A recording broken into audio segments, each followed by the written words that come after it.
Talking normal.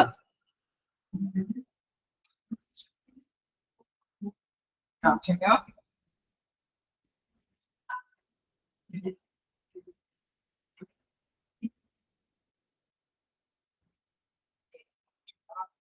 കഴിഞ്ഞ ദിവസം എടുത്ത് വായിച്ചു നോക്കിയിരുന്നോ?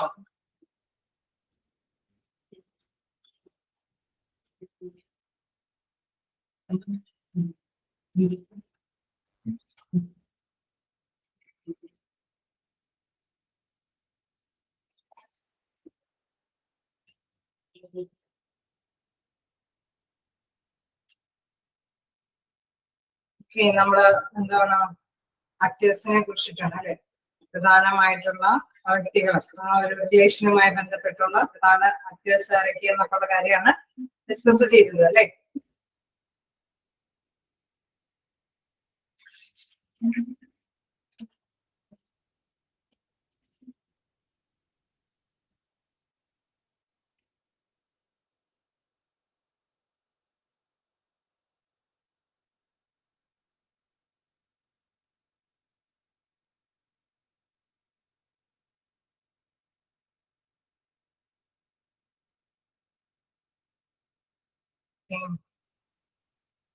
അതിലെ 3 പേരുടെയും വൈകിട്ട് തന്നെ നമുക്ക് ക്ലാസ് എടുത്തായിരുന്നു ഇല്ലല്ലേ? ലാസ്റ്റ് ഗവൺമെന്റ് സെക്ടർ വരെ എടുത്തിട്ടുള്ളൂ, ശരിയാണോ?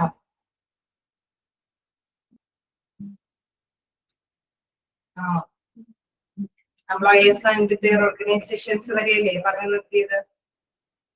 ആർക്കേഴ്സ് and their organizations, employers and their organizations, ശരിയല്ലേ? വായിച്ചു നോക്കി കാണും അല്ലേ? സിമ്പിളായിട്ടുള്ള ഭാഗമാണ്. അതായത് ഏതൊരു ഓർഗനൈസേഷൻ ആണ് എങ്കിലും തീർച്ചയായിട്ടും നമുക്കറിയാം അവിടെ തൊഴിലുടമ, തൊഴിലാളികള്, തന്നെ അതേമാതിരി ഗവൺമെന്റ് തൊഴിലാളികൾക്ക് വേണ്ടി യൂണിയനുകൾ പ്രവർത്തിക്കുന്നുണ്ട്, തൊഴിലുടമയ്ക്ക് വേണ്ടി അസോസിയേഷനുകളുണ്ട്, അതോടൊപ്പം തന്നെ ഗവൺമെന്റിനെ ഫുള്ളാക്കിയാൻ വേണ്ടി കോർട്ട് ട്രൈബ്യൂണൽസ് അവിടെ ആക്റ്റായിട്ട് നിലകൊള്ളുന്നുണ്ട്. ഓക്കെ, നമുക്ക് കണ്ടിന്യൂ ചെയ്യാലോ.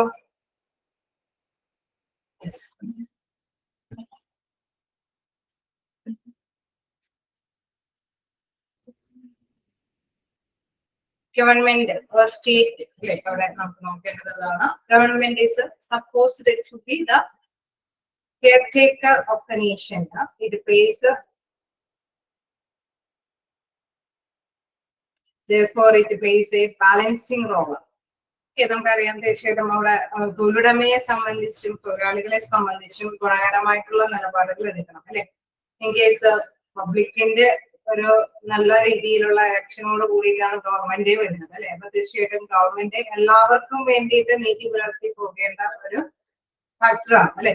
അപ്പൊ അതുകൊണ്ട് തന്നെ തീർച്ചയായിട്ടും നമുക്കറിയാം അത് ബാലൻസ് ചെയ്ത് പോകേണ്ട റോളാണ് ഗവൺമെന്റ് നിലകൊള്ളേണ്ടത്, അതായത് എടുക്കേണ്ടത്. എന്തെങ്കിലും നിയമങ്ങളൊക്കെ അവിടെ രൂപീകരിക്കുമ്പോൾ തീർച്ചയായിട്ടും തൊഴിലുടമയ്ക്ക് മാത്രമായിട്ടോ തൊഴിലാളികളുടെ ക്ഷേമത്തിന് മാത്രമായിട്ടോ അല്ലെങ്കിൽ പബ്ലിക്കിന് മാത്രമായിട്ടോ ഒന്നും അല്ലെ സെപ്പറേഷൻ കൊടുത്തുകൊണ്ട് നിലപാടുകൾ എടുക്കാനായിട്ട് സാധിക്കില്ല. എല്ലാവർക്കും ഗുണകരമായിട്ടുള്ള നിലപാടുകളൊക്കെ ഗവൺമെന്റിന്റെ ഭാഗത്തു നിന്ന് എടുക്കേണ്ടതുണ്ട് അല്ലെ. Government is supposed to be the caretaker of the nation. നമ്മുടെ നേഷന്റെ കെയർടേക്കർ ആണ് അല്ലെ, നമ്മളെ സംരക്ഷിച്ചു കൊണ്ടുപോകേണ്ട ഒരു റോള് ആർക്കുണ്ട്? ഗവൺമെന്റിനുണ്ട്. Therefore it plays a balancing role അല്ലെ, ഒരു ബാലൻസ് ചെയ്ത് നിലനിൽപ്പുള്ളതാണ്. തൊഴിലാളിയെ മാത്രം സംരക്ഷിക്കുന്ന നിയമങ്ങൾ അത് പ്രാബല്യത്തിൽ കൊണ്ടുവരാൻ പാടില്ല, ഒപ്പം തന്നെ തൊഴിലുടമയ്ക്കും ഫേവറബിൾ ആയിട്ടുള്ള നിയമങ്ങളൊക്കെ പ്രാബല്യത്തിൽ കൊണ്ടുവരാം. It affects industrial relations by formulating the policy of labor and industrial relations, implementing labor legislations, act as a mediator and resolves disputes, etc. നമുക്കറിയാം തർക്കങ്ങളൊക്കെ ഉണ്ടാവാം, അപ്പൊ അവിടെ ഒരു സൊല്യൂഷനൊക്കെ കണ്ടെത്തേണ്ടതുണ്ട്.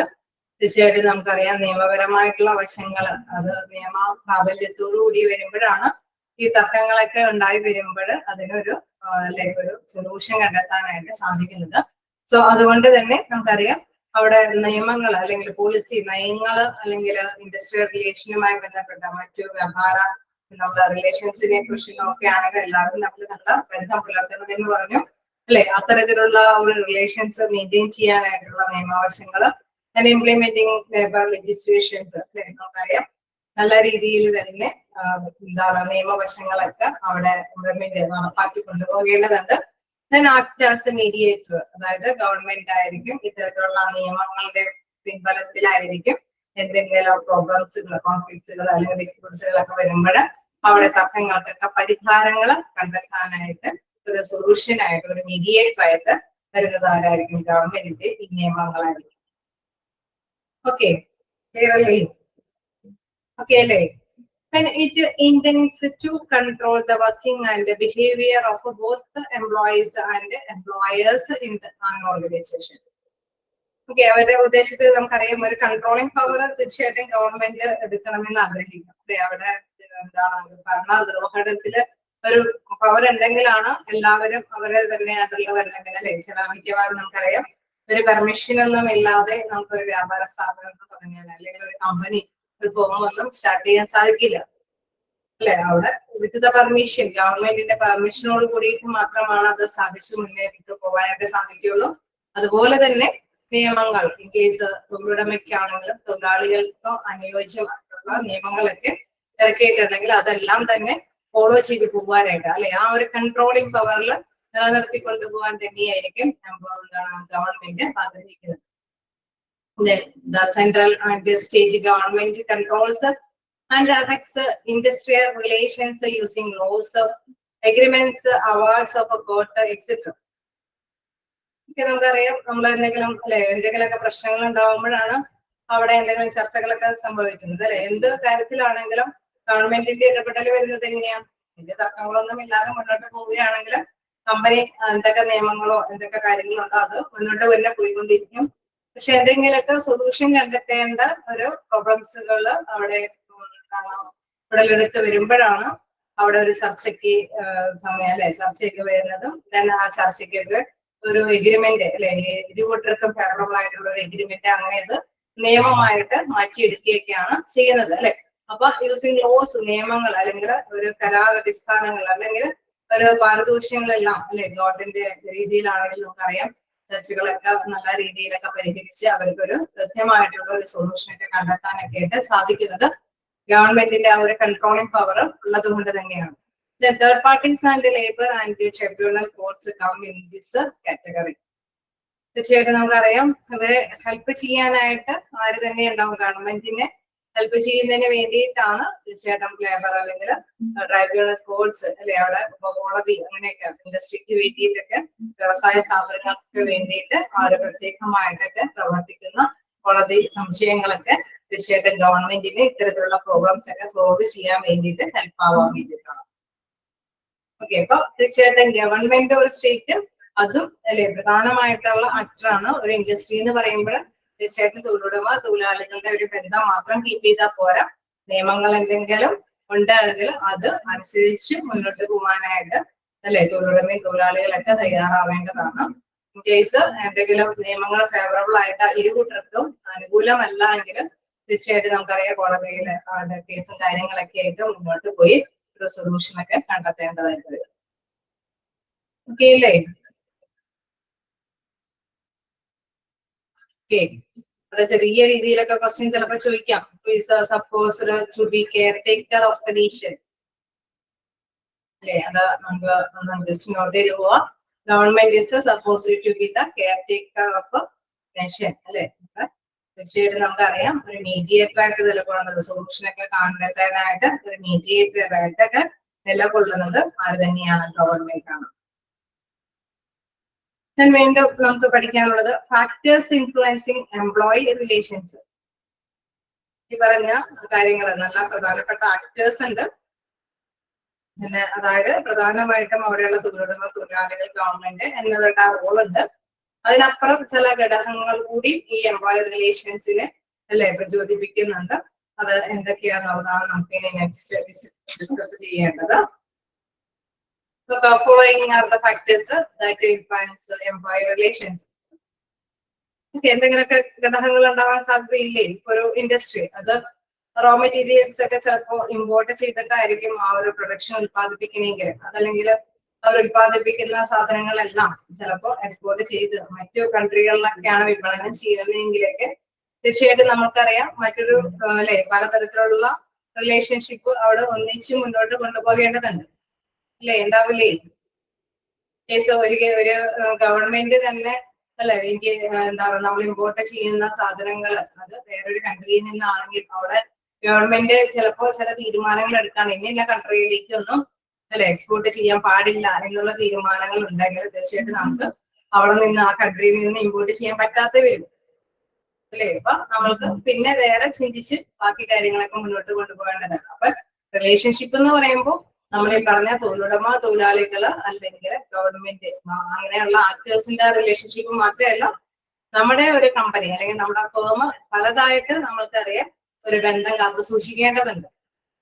ഞാൻ എപ്പോഴും പറയാറുണ്ട്, ഒരു സർവീസ് ആണെങ്കിലും പ്രോഡക്റ്റ് ആണെങ്കിലും നമ്മളത് അല്ലെ അവിടെ പ്രൊഡ്യൂസ് ചെയ്യുന്നത് ആർക്ക് വേണ്ടിയിട്ടാ? പബ്ലിക്കിന് അല്ലെ അവിടെ മാർക്കറ്റ് ചെയ്ത് വിപണനം ചെയ്യാൻ വേണ്ടിയിട്ടാണ്. സോ ആ മാർക്കറ്റില് അവരെ ക്യാച്ച് ചെയ്യണമെങ്കിൽ അല്ലെ അവിടെ ആ നല്ലൊരു പ്രൊഡക്റ്റ് അല്ലെങ്കിൽ നല്ലൊരു സർവീസ് ആണെന്നുള്ളത് അവർ ക്യാച്ച് ചെയ്തില്ല എങ്കിൽ നമ്മളുടെ ഈ കമ്പനിക്ക് മുന്നോട്ട് പോകാൻ സാധിക്കാതെ വരും. അവിടെ ഒരു ബെറ്റർ റിലേഷൻഷിപ്പ് മാർക്കറ്റുമായിട്ടല്ലേ, മാർക്കറ്റുമായി ബന്ധപ്പെടുന്ന ഘടകങ്ങളൊക്കെ ആയിട്ട് കീപ്പ് ചെയ്യേണ്ടതാണ്. അപ്പൊ പലതരത്തിലുള്ള ഫാക്ടേഴ്സും ഇതിനെ ഇൻഫ്ലുവൻസ് ചെയ്യുന്നുണ്ട്. ഫസ്റ്റ് നമുക്ക് നോക്കാം economic factors, technological factors, social and cultural factors, institutional factors, political factors, organisation factors and global factors. പലതരത്തിലുള്ള സാമ്പത്തികമായിട്ടുള്ള ഘടകങ്ങൾ ബന്ധപ്പെട്ടിരിക്കുന്നു. ടെക്നോളജി ഡെവലപ്പ് ചെയ്തതിന്റെ അനുസരിച്ചിട്ട് കമ്പനി മൂവ്മെന്റ് ചെയ്യേണ്ടതാണ്. സോഷ്യൽ കൾച്ചറൽ ഫാക്ടേഴ്സ്, സാംസ്കാരികമായിട്ട് നമുക്കറിയാം ഒരു ഉൽപ്പന്നം അത് അവരുടെ ടേസ്റ്റ് ആൻഡ് പ്രിഫറൻസ് മനസ്സിലാക്കിയിട്ട് വേണം നമ്മൾ പ്രൊഡ്യൂസ് ചെയ്യാൻ, അല്ലെങ്കിൽ സേവനങ്ങൾ അവർക്ക് അനുയോജ്യമായ രീതിയിൽ വേണം സപ്ലൈ ചെയ്യാൻ അല്ലെ? അപ്പൊ അവരുടെ ആ സംസ്കാര രീതികളൊക്കെ മനസ്സിലാക്കേണ്ടതുണ്ട്. Institution factors and political factors, organisation factors. Okay, ഓരോന്നും 1 by 1 ആയിട്ട് നമുക്ക് ഡിസ്കസ് ചെയ്യാം. First one economic factors. The structure of the economy, socialist, capitalist, or mixed, determines the economic factors. Okay, ഒരു ഫാക്ടർ അല്ലെ, ഒരു എക്കണോമിക് സ്ട്രക്ചർ എന്ന് പറയുന്നത് സാമ്പത്തിക ഘടന എന്ന് പറയുന്നത് അത് വിവിധ രീതിയിലുള്ള സാമ്പത്തിക ഘടനയാണ്. ഇല്ലെങ്കിൽ നമുക്കറിയാം മുതലാളിത്ത സമ്പദ് വ്യവസ്ഥയാവാം, ബിസിനസ് സമ്പദ് വ്യവസ്ഥയാവാം, അല്ലെങ്കിൽ സമൂഹത്തില് അല്ലെങ്കിൽ മൊത്തത്തില് സോഷ്യലിസ്റ്റ് ആയിട്ടുള്ള രീതിയിൽ തന്നെ നമുക്ക് സാമ്പത്തിക വ്യവസ്ഥയെ കീപ്പ് ചെയ്യാൻ സാധിക്കും. The character and composition of the workforce, demand and supply of labor, and the association of labor would determine the economic position of the workforce and also the strength of a bargaining which affected the industrial relations. Okay, ഒരു മുതലാളിത്ത സമ്പദ് വ്യവസ്ഥയുള്ള ഒരു ഇതിലാണ് എങ്കിൽ തീർച്ചയായിട്ടും നമുക്ക് bargain ചെയ്യാനായിട്ടുള്ള ഒരു പവർ കുറവായിരിക്കും. അതായത് അല്ലെ ഒരു കുത്തകമായിട്ടുള്ള ഒരു രീതിയാണ് ഫോളോ ചെയ്യണമെങ്കിൽ ഒരു കമാൻഡ് ആൻഡ് ഓർഡർ ആയിരിക്കും അവിടെ ഉണ്ടാവും അല്ലെ? അവിടെ തീർച്ചയായിട്ടും ആ രീതിയിലായിരിക്കും അവിടുത്തെ എംപ്ലോയീസ് വ്യാപൃതമാക്കേണ്ടതായിട്ട് വരും. അതേസമയം മിക്സഡ് സമ്പദ് വ്യവസ്ഥ എന്ന് പറയുന്ന ഒരു മിക്സഡ് അല്ലെ അവിടെ മുതലാളിത്തവും ഉണ്ട്, അതോടൊപ്പം തന്നെ സമൂഹത്തിന്റെ നിലനിൽപ്പിന് വേണ്ടിയിട്ട് അവിടെ ആ ഒരു രീതിയും കൂടി ഫോളോ ചെയ്യുന്നുണ്ട്. ഓക്കെ, അപ്പൊ അവിടെ ബാർഗെയിനിങ് പവർ ഒക്കെ അവിടെ തൊഴിലാളികൾക്ക് വേണ്ടിയിട്ട് യൂണിയനുകളൊക്കെ സപ്പോർട്ട് ചെയ്ത് അവിടെ നിലകൊള്ളുന്നുണ്ടാകും. സോ എന്താണ്, മുതലാളികൾക്ക് ഒരു തീരുമാനമെടുത്ത് അത് എന്താണ് അടിമകളെ പോലെ തന്നെ പണിയെടുപ്പിക്കാനായിട്ടുള്ള ഒരു സിറ്റുവേഷൻ ഒന്നും അവിടെ ഉണ്ടാവില്ല. പക്ഷെ ചില കൺട്രികളിൽ നമുക്കറിയാം ഇങ്ങനെ ബാർഗെയിനിങ് ചെയ്യാനായിട്ടുള്ള ഒരു പവർ ഒന്നും ഉണ്ടാവില്ല. ഇന്ത്യയെ പോലെയുള്ള കൺട്രികളിൽ നമുക്കറിയാം എന്താണ് ബാർഗെയിൻ ചെയ്യാനായിട്ടുള്ള പവർ ഉണ്ട് ഇല്ലേ? ഇവിടെ ഇല്ലേ? ഓർഗനൈസേഷനിലൊക്കെ ഉണ്ടോ അല്ലെ? മിക്സഡ് ആയിട്ടുള്ള സമ്പദ് വ്യവസ്ഥയെ പ്രോത്സാഹിപ്പിക്കുന്നതാണ് ഇന്ത്യയിലെ കമ്പനി വ്യവസ്ഥകളൊക്കെ. ഓക്കെ, നമുക്കറിയാം റൂൾസ് ആൻഡ് റെഗുലേഷൻസ് ഒക്കെ ഉണ്ട്. ആ രീതിയിൽ തന്നെ മുന്നോട്ട് പോകേണ്ടതായിട്ട് ഏകാധിപത്യ രീതിയിലൊന്നും ഫോളോ ചെയ്ത് പോകാനായിട്ട് സാധിക്കുകയില്ല. ഇവിടെ നോക്കാം, supply of labour and association of labour would determine the economic position. അപ്പോൾ നമുക്കറിയാം അവിടെ ലേബറും യൂണിയനും അതൊക്കെ ഉണ്ടെങ്കിൽ അതനുസരിച്ചിട്ട് തന്നെ നമുക്ക് ആ പൊസിഷൻസിലൊക്കെ വേരിയേഷൻസ് ഒക്കെ വരുത്താനൊക്കെ ആയിട്ട് സാധിക്കും. then workforce and also strength of bargaining which affected the industrial relations. ഈ ഒരു ഇൻഡസ്ട്രിയൽ റിലേഷൻസിന്റെ സ്ട്രെങ്ത് എന്ന് പറയുന്നത് അല്ലെങ്കിൽ ബാർഗെയിൻ ചെയ്യാനുള്ള പവർ എന്ന് പറയുമ്പോൾ യൂണിയന്റെ ഒക്കെ നല്ല സപ്പോർട്ടൊക്കെ ഉണ്ടെങ്കിൽ ബാർഗെയിൻ ചെയ്യാനുള്ള പവറൊക്കെ ഹൈ ആയിട്ട് നേടിയെടുക്കാൻ സാധിക്കും. സോ അങ്ങനെ വരുമ്പോൾ നമുക്കറിയാം എംപ്ലോയീസിന്റെ ആയിട്ടുള്ള ആവശ്യങ്ങളെല്ലാം തന്നെ എളുപ്പത്തിൽ നേടിയെടുക്കാനായിട്ട് സാധിക്കും. Institution factors. എന്താണ് ഇൻസ്റ്റിറ്റ്യൂഷൻ ഫാക്ടേഴ്സ് എന്ന് പറയുന്നത്? അതായത് government policy, labour laws, working of labour force or industrial tribunals, labour union and employee organisations are the institution factors. അതൊക്കെ ക്വസ്റ്റ്യൻ കാണാറുണ്ട് കേട്ടോ. അപ്പൊ ഏതൊക്കെയാണ് ഇൻസ്റ്റിറ്റ്യൂഷൻ ഫാക്ടേഴ്സ് എന്നൊക്കെ നോട്ട് ചെയ്യാം. ഗവൺമെന്റിന്റെ നിയമങ്ങൾ അല്ലെങ്കിൽ എന്താണ് ലേബർ ലോസ് അല്ലെ, നയങ്ങള്, എന്തെങ്കിലും നിയമങ്ങൾ, നിയമവശങ്ങള്, working of labour codes or industrial tribunals അല്ലെ, വ്യവസായ കോടതികളും ഇതൊക്കെ ഉണ്ട്. അവരൊക്കെ ഇതിനു വേണ്ടിയിട്ട് അത് എന്തെങ്കിലും പ്രോബ്ലംസുകളൊക്കെ വരുമ്പോൾ അത് തർക്കങ്ങൾക്കൊക്കെ പരിഹാരങ്ങൾ കണ്ടെത്താനാണ് ആ കോടതി സംശയങ്ങളൊക്കെ പ്രവർത്തിക്കുന്നത്. സോ ലേബർ, അതേപോലെ തന്നെ ലേബർ യൂണിയനുകൾ, എംപ്ലോയി ഓർഗനൈസേഷൻസ്, വിവിധ തരത്തിലുള്ള അല്ലെ കമ്പനികളിലാണെങ്കിലും യൂണിയനുകൾ അല്ലെങ്കിൽ എംപ്ലോയിയുടെ തന്നെ സംഘടനകളൊക്കെ പ്രവർത്തിക്കുന്നുണ്ട്. ഇതെല്ലാം ഇൻസ്റ്റിറ്റ്യൂഷണൽ ആയിട്ടുള്ള ഘടകങ്ങളാണ് അല്ലേ. അവര് സംഘടിതമായിട്ടാണ് ഇത്തരം കാര്യങ്ങൾ, വെറുതെ ഒരു നിയമം കൊണ്ടുവരുന്നതല്ല. ഒരു ചർച്ച സംഘടിപ്പിച്ച് അതിൽ വാദപ്രതിവാദങ്ങൾക്കൊക്കെ ശേഷം ഒരു എഗ്രിമെന്റിൽ എത്തിയിട്ടൊക്കെയാണ് അത് നിയമാവശ്യങ്ങളായിട്ട് മാറുന്നത് അല്ലെ. അപ്പൊ അങ്ങനെ കൊണ്ടുവരുന്ന ഇൻസ്റ്റിറ്റ്യൂഷൻ ഫാക്ടേഴ്സുകൾ അതെല്ലാം ഓർഗനൈസേഷനും ഫോളോ ചെയ്ത് പോകണം. കേസ് യൂണിയനെ പിണക്കിയിട്ട് ഓർഗനൈസേഷന് മുന്നോട്ട് പോകാൻ സാധിക്കില്ല അല്ലെ. യൂണിയന്റെയും അവരുടെ എംപ്ലോയീസിനെയും എല്ലാം ഒത്തൊരുമിച്ച് തന്നെ മുന്നോട്ട് പോയാലാണ് ഓർഗനൈസേഷന് സക്സസ് ആയിട്ട് മുന്നോട്ട് പോകാൻ സാധിക്കുള്ളൂ. The industrial relations scenario is also affected by religious and social institutions by way of existing value systems and by ensuring their compliance. Example, gender-based and existing in certain industries and countries. Okay, നമുക്കറിയാം ചില വ്യവസായ സ്ഥാപനങ്ങൾക്കൊക്കെ ചില പ്രാദേശിക ഒഴിവുകളൊക്കെ കിട്ടും. അതെന്തുകൊണ്ടാണ്? നമ്മുടെ കേരളത്തിലൊക്കെ എന്താണ് പ്രാദേശിക ഒഴിവുകളൊക്കെ കിട്ടുന്നത്? എന്തുകൊണ്ടാണ്? നമ്മള് സാമുദായിക രീതികളിലൊക്കെ നമ്മൾ ബന്ധം പുലർത്തുന്നത് കൊണ്ടാണ് അല്ലെ. അപ്പൊ പല ബന്ധങ്ങളെയും നമ്മൾ ഫോക്കസ് ചെയ്യും. ഇൻ കേസ് അങ്ങനെയൊന്നും ഒരു ഒത്തൊരുമയോട് കൂടിയിട്ട് പ്രവർത്തിക്കാതെ പോയി കഴിഞ്ഞു കഴിഞ്ഞാൽ ആ ഒരു കമ്പനിക്ക് നിലനിന്ന് പോകാൻ സാധിക്കാതെ വരും അല്ലെ. അപ്പൊ ഈ ഒരു ഘടകങ്ങളെല്ലാം തന്നെ ഇൻഡസ്ട്രിയെ സ്വാധീനിക്കുന്നുണ്ട്. Industrial relation scenario is also affected by religious and social institutions by way of existing value systems അല്ലെ. മൂല്യങ്ങൾക്കൊക്കെ പ്രാധാന്യം കൊടുത്തുകൊണ്ട് മാത്രം മുന്നോട്ട് പോകാൻ സാധിക്കുള്ളൂ. ഒരു ഇൻഡസ്ട്രി എന്ന് പറഞ്ഞിട്ട് അവിടെ ദുർഘടമായി ഞാൻ ഇറക്കുന്ന മൂലധനമാണ്, എനിക്ക് ഇഷ്ടമുള്ള രീതിയിൽ അത് വിനിയോഗിക്കാം എന്നുള്ളൊരു കൺസിഡറേഷനോട് കൂടിയിട്ട് മുന്നോട്ട് പോകാൻ സാധിക്കില്ല അല്ലെ. ഇവിടെ തീർച്ചയായിട്ടും ഇന്ത്യയില് മിക്സഡ് ആയിട്ടുള്ള ഇക്കോണമി ഫോളോ ചെയ്യുന്നത് കൊണ്ട് തന്നെ തീർച്ചയായിട്ടും നമുക്കറിയാം അവിടെ പല നിയമങ്ങളും എല്ലാം ചെവികൊടുത്ത് അല്ലെ അതെല്ലാം ഫോളോ ചെയ്ത് മാത്രമാണ് മുന്നോട്ട് പോകാനായിട്ട് സാധിക്കുകയുള്ളൂ. For example, in case of gender based existing in certain industries and countries, ചിലർക്കൊക്കെ പിന്നെ ജെൻഡർ ബേസിൽ അല്ലെ അവിടെ എന്തെങ്കിലും ഫീമെയിൽ മെയിൽ അങ്ങനെയുള്ള വിവേചനം കൂടിയുള്ള പ്രത്യേകമായിട്ടുള്ള രീതിയൊന്നും അവലംബിക്കാനൊന്നും പറ്റില്ല. നല്ല രീതിയിലുള്ള നിയമങ്ങളൊക്കെ ഉണ്ടെങ്കിൽ ആ നിയമത്തിന്റെയൊക്കെ പിൻബലത്തിൽ തന്നെ ആ ഇൻഡസ്ട്രിക്ക് മുന്നോട്ട് പോകാനായിട്ട് സാധിക്കുകയുള്ളൂ. അപ്പൊ economic factors, institution factors. Institution factors എന്തൊക്കെ ഘടകങ്ങളാണെന്ന് ഓർത്ത് വെച്ചേക്കാം. Government policy, labor laws, working of labor force and industrial tribunals, labor unions and employee organizations. Okay. And we have technological factors. Okay, in case നമ്മളിപ്പോ ഒരു വലിയ കമ്പനിയാണ്, അത് ഏതോ വർഷം അല്ലെ വളരെ വർഷങ്ങൾക്ക് മുമ്പ് സ്ഥാപിച്ചതാണ്. ഓക്കെ, ഞങ്ങൾ സ്റ്റാർട്ട് ചെയ്ത വർഷത്തിൽ എന്താണോ അത് ആ രീതിയിൽ തന്നെ മുന്നോട്ട് പോകുകയുള്ളൂ എന്ന് പറഞ്ഞു കഴിഞ്ഞാൽ നമുക്കറിയാം ഇൻഡസ്ട്രിക്ക് പിടിച്ചിരിക്കാൻ പറ്റില്ല അല്ലെ. ഈ കാലഘട്ടത്തിൽ എന്തൊക്കെ ടെക്നോളജി വികസനങ്ങളൊക്കെ സംഭവിച്ചിട്ടുണ്ടോ അതിനോടൊപ്പം തന്നെ ചലിക്കേണ്ടതായിട്ട് വരും. അതല്ലെങ്കിൽ ആ ഇൻഡസ്ട്രി കൂട്ടിപ്പോയിട്ടേ ഉണ്ടാവും അല്ലെ. നമുക്കറിയാം അത് ഇൻഡസ്ട്രി നിലനിന്ന് പോകണമെങ്കിൽ അത് അല്ലെങ്കിൽ മുന്നോട്ട് പോകണമെങ്കിൽ അതിൻ്റെതായിട്ടുള്ള ആ ഒരു വിജയം കൈവരിക്കണമെങ്കിൽ തീർച്ചയായിട്ടും ആ ഒരു ഫാക്ടേഴ്സിനെ നമ്മൾ കൺസിഡർ ചെയ്യേണ്ടതാണ്. These factors include a method of modernization, production, automation, etc.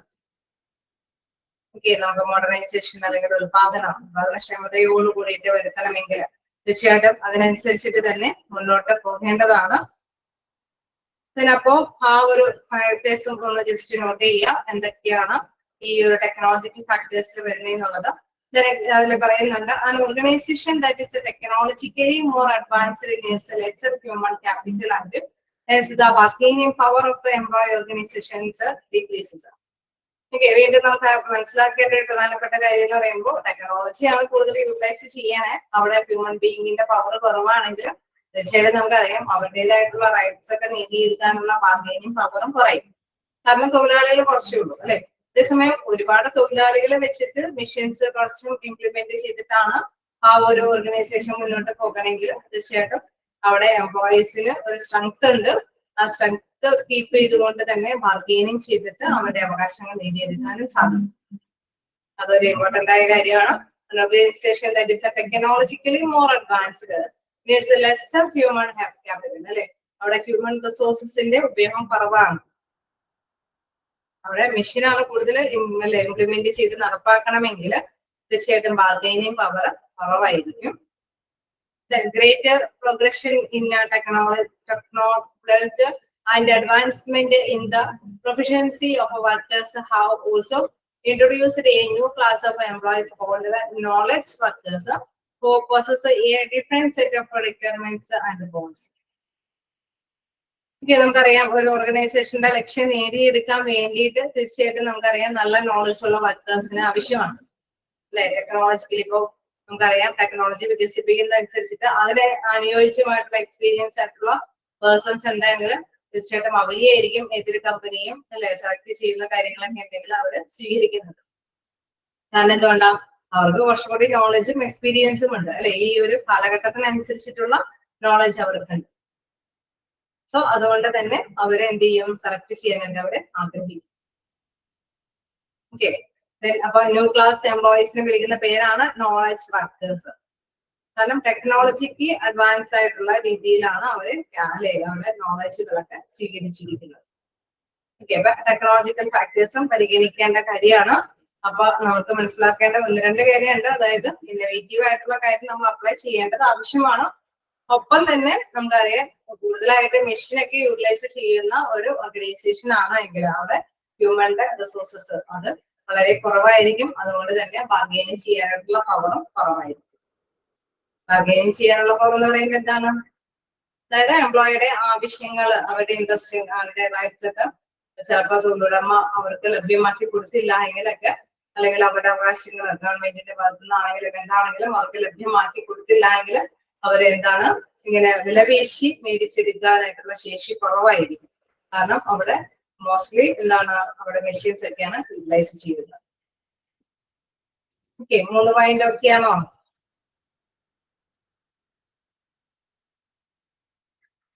ാണോ നമ്മളിങ്ങനെ പറഞ്ഞു മാത്രം പോയി കഴിഞ്ഞാൽ നിങ്ങൾക്ക് ബോറടിക്കും അല്ലെ. നമുക്ക് എന്താ പറയുക മെസ്സേജ് ഒക്കെ അയച്ചു തന്നെ മുന്നോട്ട് പോകാനായിട്ട് ശ്രമിക്കാം. ഇനി നമുക്ക് നെക്സ്റ്റ് നോക്കാനുള്ളത് പൊളിറ്റിക്കൽ ഫാക്ടേഴ്സ് ആണ്. രാഷ്ട്രീയ സ്വാധീനം എന്തെങ്കിലും രീതിയിൽ കമ്പനിയെ ബാധിക്കുമോ? സാധ്യതയുണ്ടോ? ഉണ്ടാവോ? രാഷ്ട്രീയ സ്വാധീനം ഉണ്ടാവും അല്ലെ. അത് എനിക്കിപ്പോഴും നമുക്ക് പറയാവുന്നതാണ് അല്ലെ. അപ്പൊ അതെങ്ങനെയാ സ്വാധീനത്തിന് വരാനായിട്ടുള്ള സാധ്യത നോക്കാം. The political factors comprise the political system, political parties and their principles. നമുക്കറിയാം ഒരു രാഷ്ട്രീയ സമ്മർദ്ദം അല്ലെങ്കിൽ അവരുടെ തത്വങ്ങളിൽ നോക്കുകയാണെങ്കിൽ industrial relations are affected by the rise and power of political parties and the method they use while creating policies.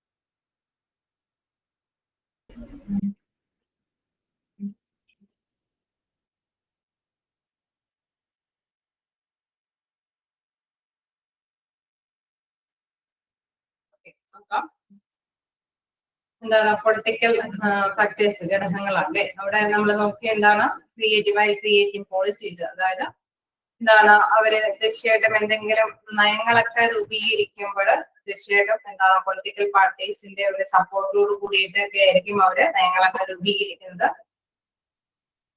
Moreover, since the trade unions are much engaged in the formulation of policies, the policies are somewhat based in favor of the workers. Okay, യൂണിയനുകളൊക്കെ പ്രവർത്തിക്കുന്ന ഒരു company ആണെങ്കിൽ തീർച്ചയായിട്ടും ആ യൂണിയനിലെ membership ഉള്ള മെമ്പേഴ്സിന്റെ എംപ്ലോയീസിന്റെ അവരുടേതായിട്ടുള്ള ആവശ്യങ്ങൾ, അവരുടെ interest rights ഒക്കെ സംരക്ഷിക്കുന്നതുമായി ബന്ധപ്പെട്ട നയങ്ങൾക്കൊക്കെയാണ് കൂടുതൽ സ്വാധീനം ചെലുത്തിയിട്ട് ആ നിയമങ്ങളൊക്കെ കൂടുതൽ പ്രാബല്യത്തിൽ വരാനൊക്കെ ആയിട്ട് അവരെ സപ്പോർട്ട് ചെയ്യും. On the other hand, if the political parties are in any way financially dependent on the corporate body, the political equation would then be totally different. നമുക്കറിയാം തീർച്ചയായിട്ടും ഫിനാൻഷ്യലി ഹെൽപ്പ് ചെയ്യുന്നതും ഒക്കെ അവരെയൊക്കെ സപ്പോർട്ട് ചെയ്തുകൊണ്ട് തന്നെ മുന്നോട്ട് പോയിട്ട് അവരുടേതായിട്ടുള്ള അവകാശങ്ങളൊക്കെ നേടിയെടുക്കാനായിട്ട് ഒരു സ്വാധീനം ആർക്കുണ്ടാവും, പൊളിറ്റിക്കൽ ആയിട്ടുള്ള ഫാക്ടേഴ്സിനുണ്ടാവും. സോ നമ്മൾ അറിയാം ഇൻഡസ്ട്രി നിലനിന്ന് പോകുന്നമെങ്കിൽ തീർച്ചയായിട്ടും രാഷ്ട്രീയമായിട്ടുള്ള പല കാര്യങ്ങളും സപ്പോർട്ട് ചെയ്ത് മുന്നോട്ട് പോകണം. അവരെ വിളിപ്പിച്ചിട്ട് ആ ഓർഗനൈസേഷന് മുന്നോട്ട് പോകാനായിട്ട് സാധിക്കില്ല. നല്ലൊരു ബെറ്റർ റിലേഷൻഷിപ്പ് അവിടെ മെയിൻറ്റെയിൻ ചെയ്ത് തന്നെ പോകേണ്ടതാണ്. There are certain countries when state capitalism exists and collective bargaining is totally discouraged. നമ്മൾ നേരത്തെ പറഞ്ഞ മാതിരി മുതലാളിത്ത സംസ്കാരമുള്ള ഒരു കൺട്രി ഒക്കെയാണ് എങ്കിൽ അവിടെ പറഞ്ഞ ബാർഗൈനിങ് യൂണിയന്റെ സപ്പോർട്ടും കാര്യങ്ങളൊന്നും നടപ്പാക്കാനായിട്ടൊന്നും സാധിക്കില്ല. അവിടെ ഏത് ഗവൺമെന്റ് ആണ്, ഗവൺമെന്റിന്റെ അണ്ടറിലായിരിക്കും എല്ലാ കാര്യങ്ങളൊക്കെ പോളിസി കാര്യങ്ങളൊക്കെ മുന്നോട്ട് പോകുന്നത്. അവിടെ എന്താണ് ആ ഒരു റൂൾസ് എന്താണോ അത് തന്നെ ഫോളോ ചെയ്ത് പോകേണ്ടതായിട്ട് വരും. അവിടെ കളക്റ്റീവ് ബാർഗൈനിങ് വളരെ കുറവായിരിക്കും. In such a scenario, trade unions have no value and labor management operations are dealt with strictly. അവിടെ ഇൻ കേസ് യൂണിയൻ ഒന്നും മുന്നോട്ട് വരാനായിട്ടുള്ള സാധ്യതയില്ല. അവിടെ ലേബറിനെ സപ്പോർട്ട് ചെയ്യാനായിട്ടൊന്നും സാധിക്കില്ല. എന്താണ് countries like the former USSR state socialism exists and trade unions have defined definite responsibilities and functions under the purview of the government. Okay. അവിടെ ഒരു എന്താണ് ഗവൺമെന്റിന്റെ പരിധിക്ക് അപ്പുറം ഒന്നും സംഭവിക്കാൻ അവരുടെ ആ രീതിക്ക് അപ്പുറം ഒന്നും സംഭവിക്കരുത് എന്നുള്ള രീതിയിലായിരിക്കും കാര്യങ്ങളൊക്കെ മുന്നോട്ട് പോകുന്നത്. India has a mixed economic system. എന്താണ് conciliation, arbitration, then adjudication, participative management and collective bargaining are all a part of industrial relations. അതായത് ഇന്ത്യയെ പോലുള്ള കൺട്രിക്ക് എന്താ പ്രത്യേകത നമുക്കറിയാം. അവിടെ മിക്സഡ് ആയിട്ടുള്ള ഒരു എക്കണോമിക് സിസ്റ്റം ആണ് ഫോളോ ചെയ്ത് പോകുന്നത്. അവിടെ പരസ്പര ധാരണയിലൊക്കെയാണ് കാര്യങ്ങളൊക്കെ മുന്നോട്ട് പോകാനായിട്ട് സാധിക്കുകയുള്ളൂ. ഒത്തുതീർപ്പും കാര്യങ്ങളൊക്കെ ഉണ്ടാവും. അതേപോലെ തന്നെ നമുക്കറിയാം എന്തെങ്കിലുമൊക്കെ അഡ്ജസ്റ്റ്മെന്റും അല്ലെങ്കിൽ പാർട്ടിസിപ്പേറ്റീവ് മാനേജ്മെന്റ് എന്നൊക്കെ പറഞ്ഞ തീരുമാനങ്ങളൊക്കെ എടുക്കുന്നതിന് വേണ്ടിയിട്ട് തൊഴിലാളികളെ കൂടി ഉൾപ്പെടുത്തിക്കൊണ്ടൊക്കെ ഡിസിഷൻസ് ഒക്കെ മെയിൻറ്റെയിൻ ചെയ്ത് വരാനായിട്ട്, അതല്ല എങ്കിൽ തൊഴിലാളികൾക്ക് ആവശ്യങ്ങൾ അവരുടെ റൈറ്റ്സ് ഒക്കെ നേടിയെടുക്കാനായിട്ട്, വിലപേശി നേടിയെടുക്കാനൊക്കെ ആയിട്ട് യൂണിയന്റെ സപ്പോർട്ടൊക്കെ അവിടെ ഉണ്ടാവും. ആ രീതിയിലാണ് ഇന്ത്യയെ പോലെയുള്ള ഇൻഡസ്ട്രികൾ മുന്നോട്ട് പോകുന്നത്. സോ അങ്ങനെ വരുമ്പോൾ നമുക്കറിയാം അവിടെ എല്ലാവരുമായിട്ട് നല്ല രീതിയിലുള്ള ചർച്ച അവിടെ ഒരു നല്ല രീതിയിലുള്ള റിലേഷൻഷിപ്പ് കീപ്പ് ചെയ്ത് മുന്നോട്ട് പോകേണ്ടതാണ്. അതിൽ ഇന്ത്യ ഏത് എക്കണോമിക് സിസ്റ്റം ആണെന്നുള്ള രീതിയിലൊക്കെ ഒന്ന് ജസ്റ്റ് നോട്ട് ചെയ്തേരെ. മിക്സഡ് എക്കണോമിക് സിസ്റ്റം ആണ്. ഓക്കെ, ഇനി കുഞ്ഞ പോയിന്റ്സുകളൊക്കെ ഒന്ന് നോട്ട് ചെയ്ത് പോവാം.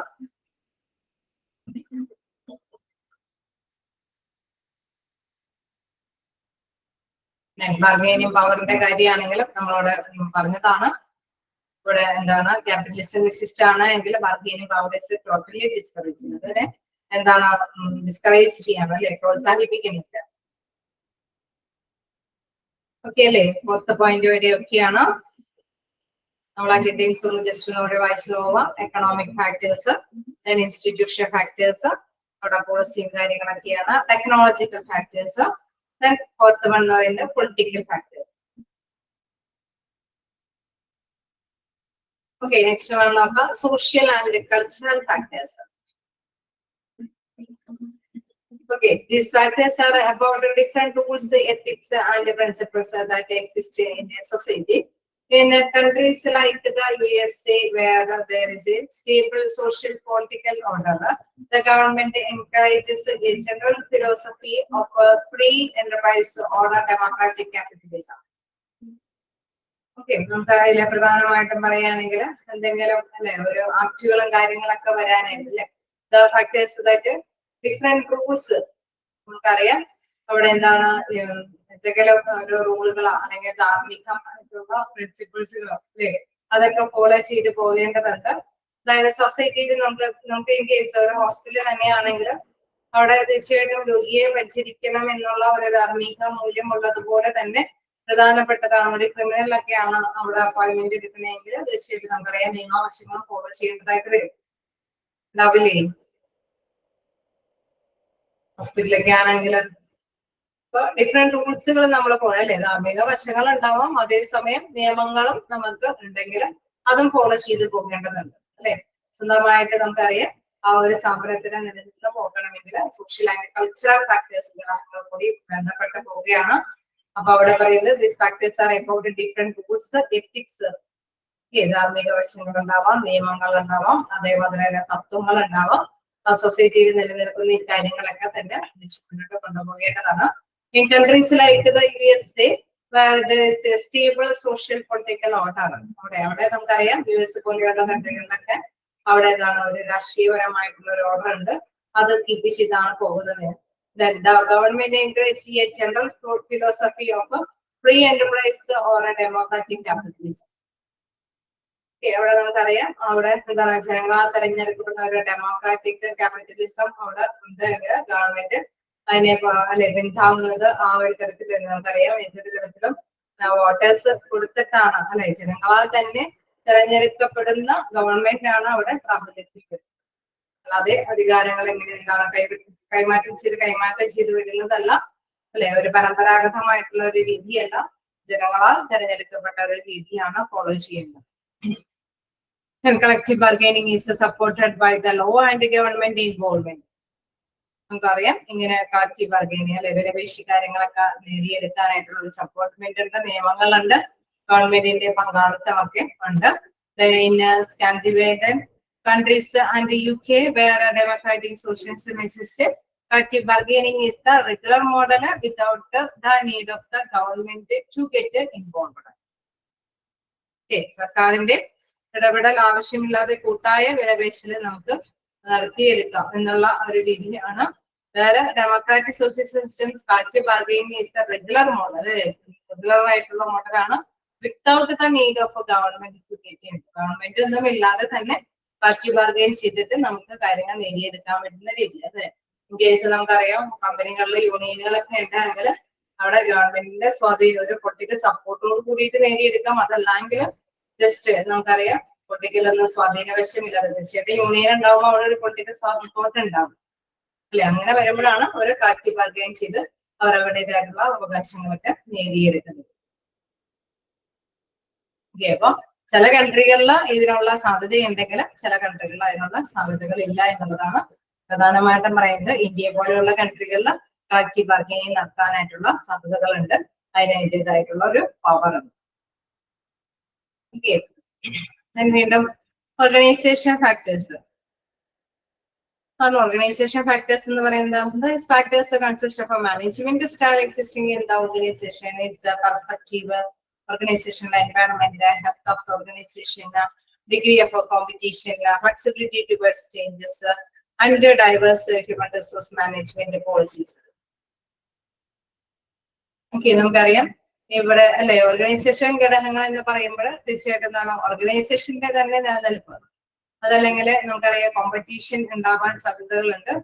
അവിടെ ഫ്ലെക്സിബിൾ ആയിട്ടുള്ള ചേഞ്ചസ് അല്ലെ മാറ്റങ്ങൾ വരുത്താനുള്ള ശേഷി, അതല്ലെങ്കിൽ വൈവിധ്യങ്ങളായിട്ടുള്ള ആചാരത്തിന്റെ നിയമവശങ്ങൾ അല്ലെ, അവിടെ നയ പ്രത്യേകതകൾ, ഇതെല്ലാം തന്നെ അത് ആ ഒരു ഘടകത്തെ സൂചിപ്പിക്കുകയാണ്. അതായത് അതിന്റെ ഇൻഫ്ലുവൻസ് അല്ലെ, ഇവിടെ ഇൻഫ്ലുവൻസ് കൊണ്ട് തന്നെ അവിടെ കാര്യങ്ങൾ നേടിയെടുക്കാനായിട്ട് സാധിക്കും അല്ലെ. ചിലപ്പോൾ ആണെങ്കിൽ ഒരു കോമ്പറ്റീഷൻ ആയിട്ടുള്ള ഒരു കാര്യങ്ങൾ നമ്മുടെ ഒരു കമ്പനിയാണ്, അതുപോലെ തന്നെ ഒരു കമ്പനി മറ്റൊരു പ്ലേസ് തന്നെ നമ്മളോട് ചേർന്ന് തന്നെ സ്ഥാപിക്കപ്പെടുകയാണെങ്കിൽ നമുക്കറിയാം അവിടെ ഒരു കോമ്പറ്റീഷൻ ഫീൽ ചെയ്യില്ലേ? അതേപോലെ തന്നെ ഒരു ഇൻഡസ്ട്രി അടുത്തടുത്താണെങ്കിൽ ഉണ്ടാവോ?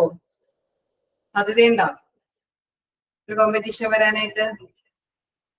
മത്സരം വരിക എന്ന് പറയുന്നത് വെച്ചാൽ ഇപ്പൊ നമുക്കറിയാം ഒരു സെയിൽസുമായി ബന്ധപ്പെട്ട ഒരു സെല്ലിങ്ങായി ബന്ധപ്പെട്ട ഒരു കാര്യമാണെങ്കിൽ തീർച്ചയായിട്ടും നമുക്കറിയാം ഇവിടത്തേക്കാൾ കൂടുതൽ വിറ്റ് പോകുന്നുണ്ടെങ്കിൽ അവിടെ മത്സര ബുദ്ധിയോട് കൂടിയിട്ട് അവര് അല്ലെ അതേ പ്രോഡക്റ്റ് തന്നെ ഉത്പാദിപ്പിക്കാനായിട്ട് അത് വിപണനം ചെയ്യാനായിട്ടുള്ള കാര്യങ്ങൾ എന്തൊക്കെ തന്ത്രങ്ങൾ എന്തൊക്കെയാണെന്നൊക്കെ അവിടെ തന്ത്രപരമായി തന്നെ അല്ലെ സ്ട്രാറ്റജിക് രീതിയിൽ തന്നെ അവർ ചിന്തിക്കും.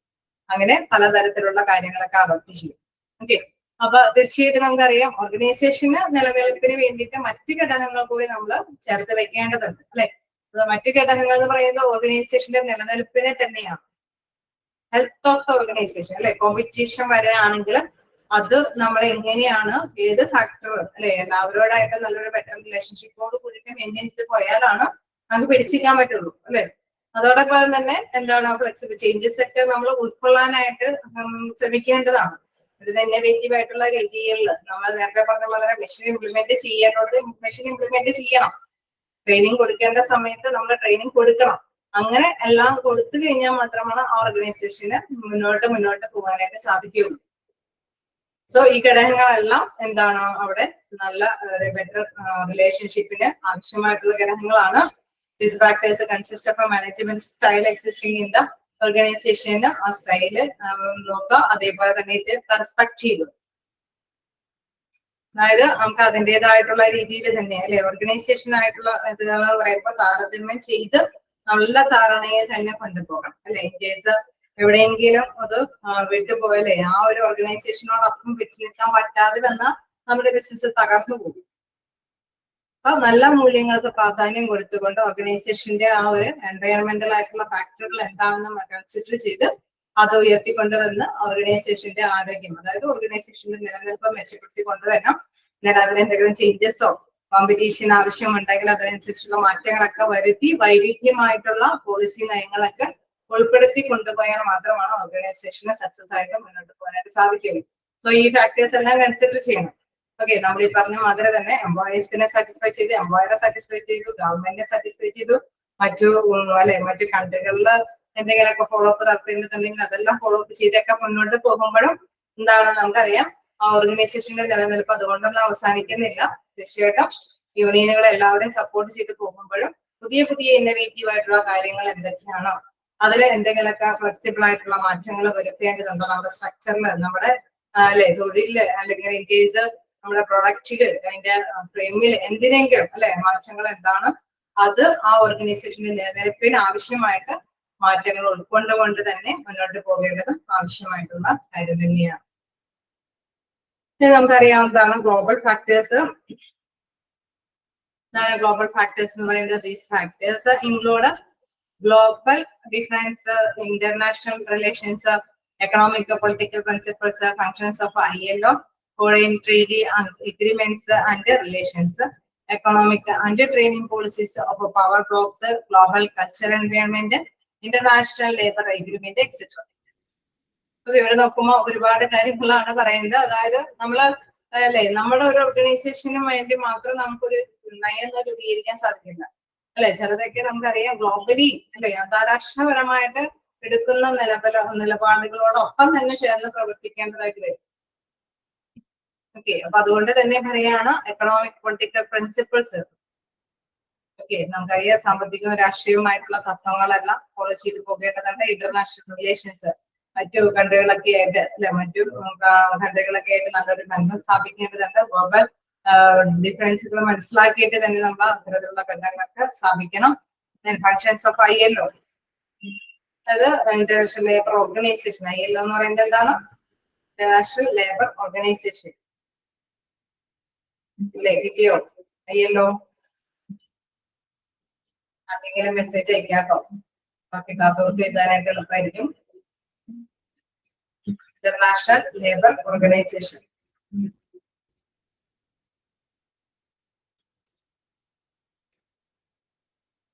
ഓക്കെ, ഫോറിൻ ട്രേഡ് എഗ്രിമെന്റ്സ്, കരാറ് കാര്യങ്ങളൊക്കെ ഉണ്ടെങ്കിൽ അതേമാതിരി തന്നെ ബെറ്റർ റിലേഷൻഷിപ്പ് ഒക്കെ അവിടെ മറ്റു കൺട്രികളൊക്കെ ആയിട്ടുള്ള എല്ലാവരുമായിട്ട് നല്ലൊരു റിലേഷൻഷിപ്പ് കീപ്പ് ചെയ്ത് പോകണം.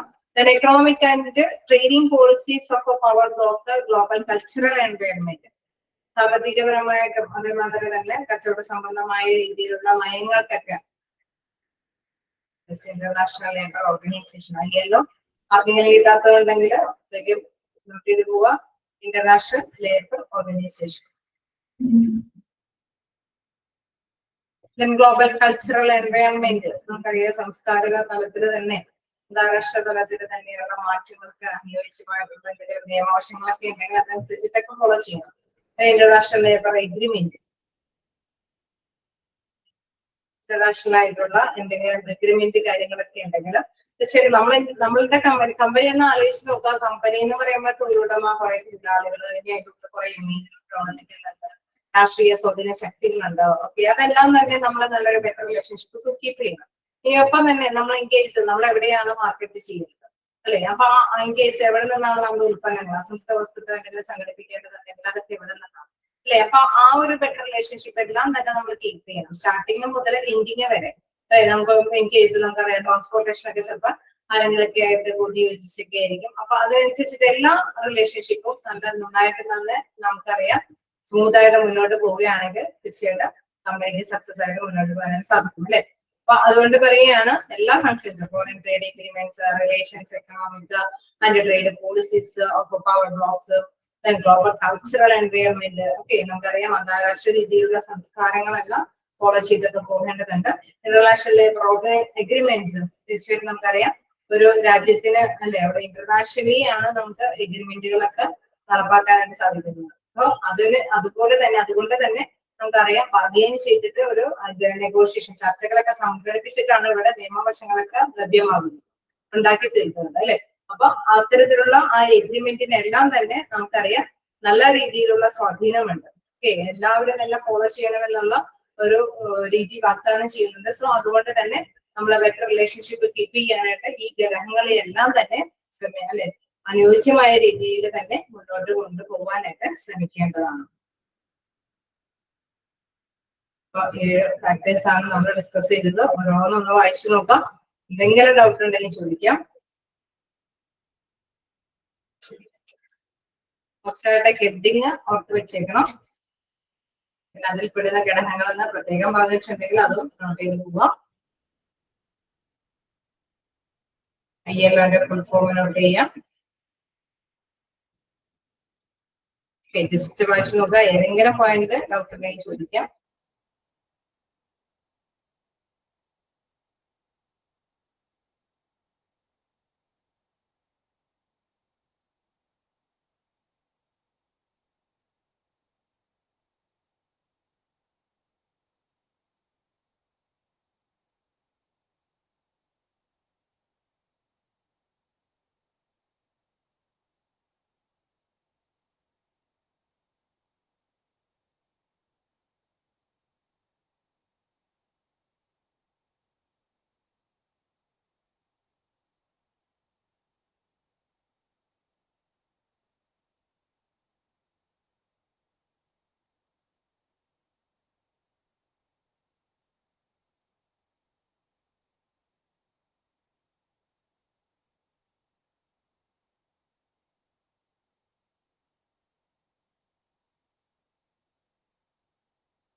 ഡൗട്ട്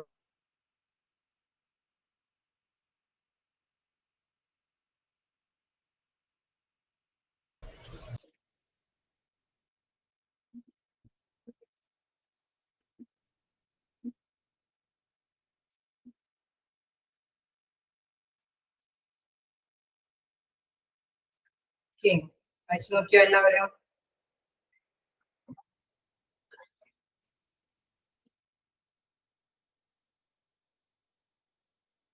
വായിച്ചു നോക്കിയോ?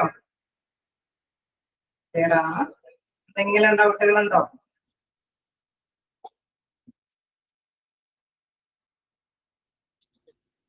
ഡൗട്ടൊന്നുമില്ല. ഓക്കെ, നമുക്കപ്പോ നെക്സ്റ്റ് അപ്രോച്ചസിലേക്ക് പോവാം.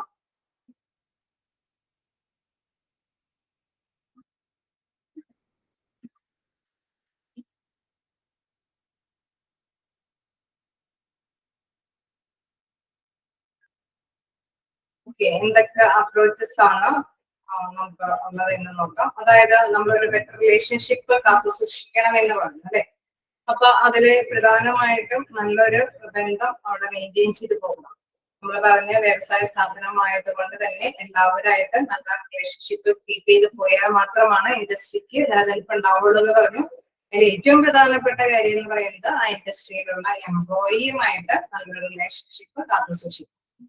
ഓക്കെ, അപ്പൊ അവിടെ തീർച്ചയായിട്ടും എന്താണ് എംപ്ലോയി റിലേഷൻസിൽ പ്രധാനമായിട്ടും വരുന്നത് എംപ്ലോയിയുമായിട്ടുള്ള ഒരു ബന്ധത്തിന്റെ ആ ഒരു പ്രത്യേകമായിട്ടുള്ള ആറ്റിറ്റ്യൂഡുകളെ കുറിച്ചിട്ടാണ് അവിടെ പറയുന്നത്.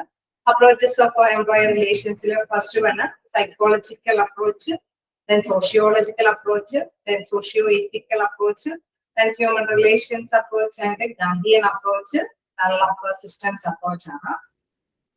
ഓക്കെ, അപ്പൊ ഈ അപ്രോച്ചസ് ഫസ്റ്റ് ആയിട്ട് തന്നെ നിങ്ങൾ പഠിക്കാൻ ശ്രമിക്കണം. മിക്കപ്പോഴും ക്വസ്റ്റ്യൻസ് കാണുന്ന ഒരു ഏരിയ ആണ്. സോ അതുകൊണ്ട് തന്നെ നിങ്ങൾ ശ്രദ്ധയോട് കൂടി പഠിക്കാൻ ശ്രമിക്കാം. നമ്മൾ നേരത്തെ പറഞ്ഞ എന്താണ് ഫാക്ടേഴ്സിലും പൊതുവെ കാണാറുണ്ട് ഏതൊക്കെ ഘടകങ്ങളാണ് ഇന്ന ഫാക്ടേഴ്സിൽ വരുന്നതെന്നുള്ള രീതിയിൽ ക്വസ്റ്റ്യൻസ് കാണാറുണ്ട്. സോ അതിൽ നമ്മൾ ഇമ്പോർട്ടന്റ് ആയിട്ട് അതൊക്കെ ജസ്റ്റ് നോട്ട് ചെയ്ത് പോയിട്ടുണ്ട്. ദെൻ നമുക്ക് നെക്സ്റ്റ് നോക്കുമ്പോൾ അപ്രോച്ചസിൽ പറയുന്ന ഫസ്റ്റ് വണ് സൈക്കോളജിക്കൽ അപ്രോച്ച് ആണ് അല്ലെ. Psychological approach psychological approach gives the issues of industrial relations as intensely embedded in the attitude and the perception of the key participants. അല്ലെ, അവിടെ തീർച്ചയായിട്ടും പറയുന്നത് എന്താണ്, നല്ല രീതിയിൽ പാർട്ടിസിപ്പൻസ് ഉണ്ടായിരിക്കണം അല്ലെ. നല്ല രീതിയിൽ തന്നെ ഇൻഡസ്ട്രി മുന്നോട്ട് പോകണമെങ്കിൽ തീർച്ചയായിട്ടും എന്താണ് നല്ല മനോഭാവങ്ങൾ ഉണ്ടാവണം അല്ലെ. അവിടെ തീർച്ചയായിട്ടും എംപ്ലോയിയുടെ ഉള്ളിൽ ആ ഓർഗനൈസേഷനിൽ വർക്ക് ചെയ്യുമ്പോൾ നല്ലൊരു മനോഭാവങ്ങൾ ഉണ്ടാകും. ഓക്കെ, നമുക്ക് ഓർഗനൈസേഷനിൽ വർക്ക് ചെയ്യുന്നത് നല്ല രീതിയിൽ തന്നെ ഹാൻഡിൽ ചെയ്യാനായിട്ട് പറ്റുന്നുണ്ട്. അതല്ലെങ്കിൽ ഇൻ കേസ് എംപ്ലോയർ നമുക്ക് മതിയായ കൂലികളൊക്കെ തരുന്നുണ്ട്, മതിയായ സൗകര്യങ്ങളൊക്കെ തരുന്നുണ്ട്. അങ്ങനെ എന്താണ് ഇൻഡസ്ട്രിയൽ ആയിട്ടുള്ള ഇഷ്യൂസുകൾ ഒന്നും ഇല്ലാതെ കൊണ്ടുപോകേണ്ട ഒരു മനോഭാവം ഉണ്ടെങ്കിലാണ് തീർച്ചയായിട്ടും അവിടെ നല്ല സാറ്റിസ്ഫൈഡോട് കൂടിയിട്ട് എംപ്ലോയീസ് വർക്ക് ചെയ്യാനായിട്ട് തയ്യാറാവുള്ളൂ. Nelson had studied the impact of a perception of an individual on his own behavior. In case നമ്മൾ നോക്കുകയാണെങ്കിൽ നെൽസൺ ഹാരി അദ്ദേഹത്തിന്റെ സ്റ്റഡിയിൽ ഈ ഒരു ഇൻഡിവിജ്വൽ ബിഹേവിയറിനെ കുറിച്ചിട്ട് പറയുകയാണെങ്കിൽ in his study the behavior of two dissimilar groups, that is the executives and the union leaders. Okay, union ലീഡേഴ്സും എക്സിക്യൂട്ടീവ്സും അങ്ങനെ രണ്ട് ഗ്രൂപ്പായിട്ടാണ് നമ്മുടെ ഓർഗനൈസേഷന്റെ ഗ്രൂപ്പുകളെ നമ്മൾ കൺസിഡർ ചെയ്യുന്നത്. Analysed with the help of TAT എന്ന് പറയുമ്പോൾ തെമറ്റിക് അപ്രന്റീസ്ഷിപ്പ് ടെസ്റ്റ് ആണ്. To conduct the test a photograph of an ordinary middle aged person was taken as input and it was expected from both the group to give their rating. Okay, union ലീഡേഴ്സിനും executive പക്ഷത്തിനും വേണ്ടിയിട്ട് ഒരു picture അതാണ് അവിടെ ഒരു test ആയിട്ട് ഉപയോഗിക്കുന്നത്, utilise ചെയ്യുന്നത്. അതായത് ഒരു മിഡിൽ ഏജ്ഡ് ആയിട്ടുള്ള ഒരു പേഴ്സണെയാണ് ഇൻപുട്ട് ആയിട്ട് എടുത്തിരിക്കുന്നത്. അവരുടെ എക്സ്പെക്ടേഷൻസ് ആണ് അവിടെ വ്യൂ ചെയ്യുന്നത്. അതിൽ പറയുന്ന വ്യൂ പോയിന്റ്സ് പറയുന്നത് the photographer was rated by the groups in a different manner. വ്യത്യസ്ത മാനറിലാണ് ഒരു ഫോട്ടോഗ്രാഫിന്റെ ആ ഒരു ഗ്രൂപ്പുകൾ അല്ലെ അവിടെ കൃത്യമായിട്ട് തന്നെ അവിടെ റിലേറ്റ് ചെയ്ത് പറയുന്നത്. That is the union leaders referred to the person in the photograph as the manager, while the group of executive identified this as the union leader in the photograph. Okay, അതായത് union leaders അവിടെ തീർച്ചയായിട്ടും manager ആയിട്ടാണ് consider ചെയ്യുന്നത്. അതായത് ഓർഗനൈസേഷനിൽ യൂണിയനെ support ചെയ്യാൻ വരുന്ന ഒരു മിഡിൽ ഏജ്ഡ് ആയിട്ടുള്ള ഒരു വ്യക്തികളെ അവര് മാനേജർ ആയിട്ടാണ് കൺസിഡർ ചെയ്യുന്നത്. അതേസമയം എക്സിക്യൂട്ടീവ് പക്ഷത്തുള്ളവരെ യൂണിയൻ ലീഡർ ആയിട്ടാണ് കൺസിഡർ ചെയ്യുന്നത്.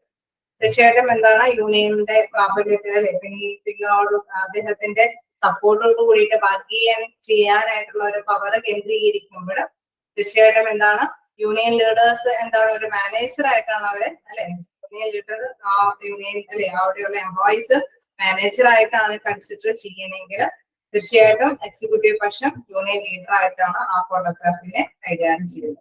It was concluded that a conflict between management and the labor arises as every group negatively perceive the other one.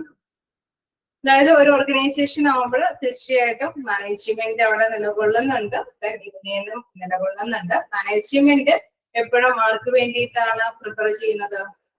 ആർക്ക് വേണ്ടിയിട്ടായിരിക്കും നിലകൊള്ളുന്നത്? മാനേജ്മെന്റ് തൊഴിലുടമയ്ക്ക് വേണ്ടിയിട്ടാണോ, തൊഴിലാളികൾക്ക് വേണ്ടിയിട്ടാണോ, എംപ്ലോയർക്ക് വേണ്ടിയിട്ടാണോ, എംപ്ലോയിക്ക് വേണ്ടിയിട്ടാണോ? അറിയാം, ആർക്ക് വേണ്ടിയിട്ടാണ് നിലകൊള്ളുന്നത്? എംപ്ലോയർക്ക് വേണ്ടിയിട്ട്. ഓക്കെ, യൂണിയനുകൾ ആർക്ക് വേണ്ടിയിട്ടാണ് നിലകൊള്ളുന്നത്? യൂണിയനുകൾ ആർക്ക് വേണ്ടിയിട്ട്, ആരെ സപ്പോർട്ട് ചെയ്യാനായിട്ടാണ് നിലകൊള്ളുന്നത്? എംപ്ലോയിക്കിന് വേണ്ടിയിട്ട് അല്ലെ. അപ്പൊ തൊഴിലുടമയെ സപ്പോർട്ട് ചെയ്യാൻ മാനേജ്മെന്റ് എടുക്കുമ്പോൾ യൂണിയൻ ആർക്ക് വേണ്ടിയിട്ടാണ്? തൊഴിലാളികളെ സപ്പോർട്ട് ചെയ്യാൻ വേണ്ടിയിട്ടാണ്. അപ്പൊ തീർച്ചയായിട്ടും എന്താണ് എംപ്ലോയി ആ ഒരു പിക്ചറിന് എന്താണ് മാനേജർ പൊസിഷനിലാണ്. കാരണം അവര് പറയുന്ന കാര്യങ്ങൾ യൂണിയൻ ലീഡർ എന്ന് പറയുന്നത് അവര് എപ്പോഴും ഫേവറബിൾ ആയിട്ടുള്ള തീരുമാനങ്ങൾ എടുക്കുള്ളൂ എന്നുള്ളതാണ് യൂണിയൻ എന്താണ് ആ യൂണിയനിലെ മെമ്പർഷിപ്പ് ഉള്ള എംപ്ലോയി വിചാരിക്കുന്നത് അല്ലെ. അതേമാതിരി തന്നെ മാനേജ്മെന്റ് എപ്പോഴും തൊഴിലുടമയ്ക്ക് അനുയോജ്യമായിട്ടുള്ള തീരുമാനങ്ങളെ കൊണ്ടുവരണം. അപ്പൊ യൂണിയന് എന്തെങ്കിലും കൊണ്ടുവന്നാൽ തന്നെ അല്ലെ, എന്തെങ്കിലും വിലപേശാനായിട്ട് ബാർഗെയിൻ ചെയ്യാൻ തന്നെ വന്നു കഴിഞ്ഞാൽ തീർച്ചയായിട്ടും അത് മാനേജ്മെന്റ് എപ്പോഴും കരുതലോട് തന്നെ വീക്ഷിക്കുള്ളൂ. കാരണം തൊഴിലുടമയെ എന്തെങ്കിലും രീതിയിൽ ഇത് ബാധിക്കുമെന്ന് അവര് വീക്ഷണം ചെയ്യും. തൊഴിലാളികൾക്ക് വേണ്ടിയിട്ട് നിലകൊള്ളുന്ന യൂണിയനുകൾ ആയതുകൊണ്ട് തന്നെ എപ്പോഴും ഇരുകൂട്ടരും വ്യത്യസ്ത അഭിപ്രായങ്ങൾ ഏതൊരു ഓർഗനൈസേഷനും ഉണ്ടാവാനായിട്ടുള്ള സാധ്യതകളുണ്ട്. ഉണ്ടാവില്ലേ? സ്വാഭാവികമല്ലേ അല്ലേ? അപ്പൊ നമുക്കറിയാം ഓർഗനൈസേഷൻ ഒരിക്കലും എംപ്ലോയിക്ക് എപ്പോഴും അനുയോജ്യമായിട്ടുള്ള കാര്യങ്ങൾ അല്ലെ അവർ തീർച്ചയായിട്ടും വന്നു വെച്ച് നിന്ന് അല്ലെ നല്ല രീതിയിൽ സൗഹൃദത്തോട് കൂടിയിട്ട് നല്ല റിലേഷൻഷിപ്പ് കീപ്പ് ചെയ്ത് മുന്നോട്ട് പോകേണ്ടത് ആവശ്യമാണ്. എങ്കിൽ കൂടി എപ്പോഴും ശ്രദ്ധാലുക്കളായിട്ട് തന്നെയായിരിക്കും ആ ഓർഗനൈസേഷനിൽ മുന്നോട്ട് പോവുക. കാരണം മാനേജ്മെന്റ് എപ്പോഴും തൊഴിലുടമയ്ക്ക് ഫേവറബിൾ ആയിട്ട് നിലകൊള്ളുമ്പോൾ യൂണിയൻ ലീഡേഴ്സ് എപ്പോഴും എംപ്ലോയിക്ക് ഫേവറബിൾ ആയിട്ടുള്ള കാര്യങ്ങളിലായിരിക്കും നിലനിർത്തുന്നത്. ക്ലിയറായോ? സൈക്കോളജിക്കൽ ആയിട്ടുള്ള ഒരു രീതിയാണ്. ശരിയല്ലേ? ആണോ? ഓക്കെ. അപ്പൊ തീർച്ചയായിട്ടും നമുക്കറിയാം അവരെ പരസ്പരം അല്ലെ നല്ല രീതിയിൽ സ്റ്റഡി ചെയ്തതിനു ശേഷമാണ് എല്ലാ തീരുമാനങ്ങളും അവിടെ നടപ്പാക്കി മുന്നോട്ട് പോകാനായിട്ട് സാധിക്കുകയുള്ളൂ. അപ്പൊ ആ രീതിയിൽ തന്നെ തീരുമാനങ്ങൾ എടുക്കാനായിട്ട് ആ ഒരു സമീപനം എപ്പോഴും എടുക്കുന്നതാണ്. അതായത് ഏതെങ്കിലും ഒരു പോയിന്റ് ഔട്ട് വന്നു കഴിഞ്ഞാൽ തീർച്ചയായിട്ടും ഒരു ചർച്ചകളൊക്കെ സംഘടിപ്പിക്കുമ്പോൾ തീർച്ചയായിട്ടും തൊഴിലാളികൾക്ക് വേണ്ടിയിട്ട് യൂണിയനുകൾ അവിടെ എന്തെങ്കിലും പ്രശ്നങ്ങളൊക്കെ അവതരിപ്പിക്കുമ്പോൾ തൊഴിലുടമയും അവിടെ ശ്രദ്ധിച്ചിരിക്കും. അതല്ലേ തൊഴിലുടമയ്ക്ക് ഫേവറബിൾ ആയിട്ടുള്ള രീതിയിലായിരിക്കും മാനേജ്മെന്റ് അവരുടേതായിട്ടുള്ള കാര്യങ്ങൾ അവതരിപ്പിക്കുന്നത്. വീണ്ടും ഹ്യൂമൻ റിലേഷൻ അപ്രോച്ച്. ഇവിടെ എന്താണ് ഹ്യൂമൻ റിലേഷൻ അപ്രോച്ച് എന്ന് പറയുന്നത്? നോക്കാം. എൽട്ടൺ മേയോ വാസ് ദ നമുക്ക് നെക്സ്റ്റ് ടൈമിൽ വിവരിക്കാം. കാരണം അത് കുഴപ്പമില്ല, ചെറിയൊരു പോയിന്റ് ആണ്. നോക്കാം എന്താണ്. Elton Mayo was the founder of the human relation approach.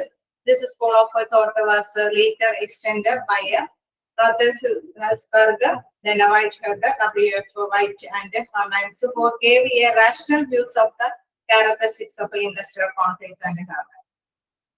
അവിടെ പ്രധാനമായിട്ടും നമുക്കറിയാം അവിടെ തൊഴിലാളികൾ വർക്ക് ചെയ്തത് കൊണ്ട് അവരുടെ അല്ലെ നല്ല രീതിയിലുള്ള സപ്പോർട്ടോട് കൂടിയിട്ടാണ് ഓർഗനൈസേഷന് മുന്നോട്ട് പോകാൻ സാധിക്കുകയുള്ളൂ എന്നുള്ളത് തീർച്ചയായിട്ടും നമുക്കറിയാം. ഏതൊരു എംപ്ലോയർക്കും അറിയാവുന്ന കാര്യമാണ് അല്ലെ. അപ്പൊ എൽട്ടൺ മേയോന്റെ നേതൃത്വത്തില് ഹ്യൂമൻ റിലേഷന്, അതായത് ഹ്യൂമന്റെ ആ ഒരു ബന്ധത്തിന് കൂടുതൽ, അതായത് ഹ്യൂമൻ റിസോഴ്സസ് ആണ് കൂടുതലും അവിടെ ആ ഒരു കമ്പനി നന്നായിട്ട് തന്നെ നിലനിർത്തി കൊണ്ടുപോകാനായിട്ട് ശ്രമകരമായ രീതിയിൽ വരുന്നത്. സോ അതുകൊണ്ട് തന്നെ അദ്ദേഹത്തിന്റെ ചിന്താഗതിയിൽ വരുന്നത് നമുക്ക് താഴേക്കാണ് അതിന്റെ വ്യൂ പോയിന്റ്സ് പറയുന്നത്. ഒരു റാഷണൽ വ്യൂ ആണ് അവിടെ കാഴ്ചവെക്കുന്നത്. അതായത് തർക്കങ്ങൾ വരാം, സാധ്യതകളുണ്ട് അവിടെ. പക്ഷെ ഐക്യത്തോടു കൂടിയിട്ട് മുന്നോട്ട് പോകേണ്ടതാണ്. This approach emphasizes on those policies and the methods that can be implemented to improve the workers or employees self-esteem, competence and job satisfaction. അതായത് എപ്പോഴും നമ്മൾ പറയുന്നത് അല്ലെ, അദ്ദേഹത്തിന്റെ അഭിപ്രായത്തിൽ ഹ്യൂമൻ റിലേഷന് കൂടുതൽ പ്രാധാന്യം കൊടുക്കുക. അതായത് അവിടെയുള്ള എംപ്ലോയീസിന്റെ സാറ്റിസ്ഫാക്ഷന് വേണ്ടിയിട്ടുള്ള കാര്യങ്ങൾ, അവരുടെ ആത്മാഭിമാനത്തിന് അല്ലെ സ്വാഗതം ചെയ്തുകൊണ്ടുള്ള രീതിയിലുള്ള കാര്യങ്ങളൊക്കെ, പോളിസി നയങ്ങളൊക്കെ ഇംപ്ലിമെന്റ് ചെയ്യുക. It also helps to maintain peaceful relation between labour and management. അങ്ങനെ അവരെ സാറ്റിസ്ഫൈ ചെയ്ത് മുന്നോട്ട് പോയി കഴിഞ്ഞാൽ തീർച്ചയായിട്ടും നമുക്കറിയാം എന്താണ് അവിടെ ഒരു സമാധാനപൂർവമായിട്ടുള്ള ഒരു അന്തരീക്ഷം കെട്ടിപ്പടുക്കാനായിട്ട് സാധിക്കും എന്നുള്ളതാണ്. ഓക്കെ, ഇപ്പൊ രണ്ട് അപ്രോച്ചസ് ആണ് നമ്മൾ നോക്കിയത്. ഫസ്റ്റ് വണ്ണില് പറഞ്ഞു സൈക്കോളജിക്കൽ ആയിട്ടുള്ള അപ്രോച്ച്, അതായത് സൈക്കോളജിക്കൽ ആയിട്ടുള്ള രീതികൾ തന്നെ യൂസ് ചെയ്യണം. മാനേജ്മെന്റും അതേമാതിരി തന്നെ യൂണിയനുകളും അവിടെ ഉണ്ടാവും. തീർച്ചയായിട്ടും ഇരുകൂട്ടരും അല്ലെ അവരവരുടേതായിട്ടുള്ള കാര്യങ്ങൾക്കായിരിക്കും പ്രിഫറൻസ് ഉണ്ടാവുക എന്നുള്ള ഒരു അപ്രോച്ച് അല്ലെ, ആ ഒരു നിലപാടിൽ തന്നെ മുന്നോട്ട് പോകണം എന്നുള്ളതാണ്. ഹ്യൂമൻ റിലേഷൻ അപ്രോച്ചിൽ പറയുന്നത് അവിടെയുള്ള എംപ്ലോയീസിനെ സാറ്റിസ്ഫൈ ചെയ്യുന്ന കാര്യങ്ങൾക്ക് പ്രാധാന്യം കൊടുത്തുകൊണ്ട് മുന്നോട്ട് പോയി കഴിഞ്ഞാൽ ഒരുപാട് തർക്കങ്ങളൊന്നും ഇല്ലാതെ മാനേജ്മെന്റിനും എംപ്ലോയിക്കും അല്ലെ അവിടെ എംപ്ലോയീസും എംപ്ലോയറൊക്കെ തമ്മിൽ നല്ലൊരു ബെറ്റർ റിലേഷൻഷിപ്പോട് കൂടിയിട്ട് മുന്നോട്ട് പോകാൻ സാധിക്കുമെന്നുള്ളതാണ്. ഓക്കെയാണോ? എന്റെ പോയിന്റ്സും ഓക്കെയാണോ? ഏതെങ്കിലും പോയിന്റ് ഡൗട്ട് ഉണ്ടോ?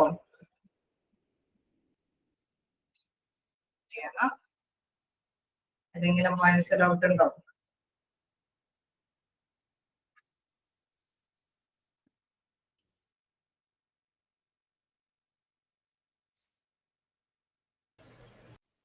അപ്പോൾ നമുക്ക് നെക്സ്റ്റ് ക്ലാസ്സിൽ കാണാം. Okay, thank you.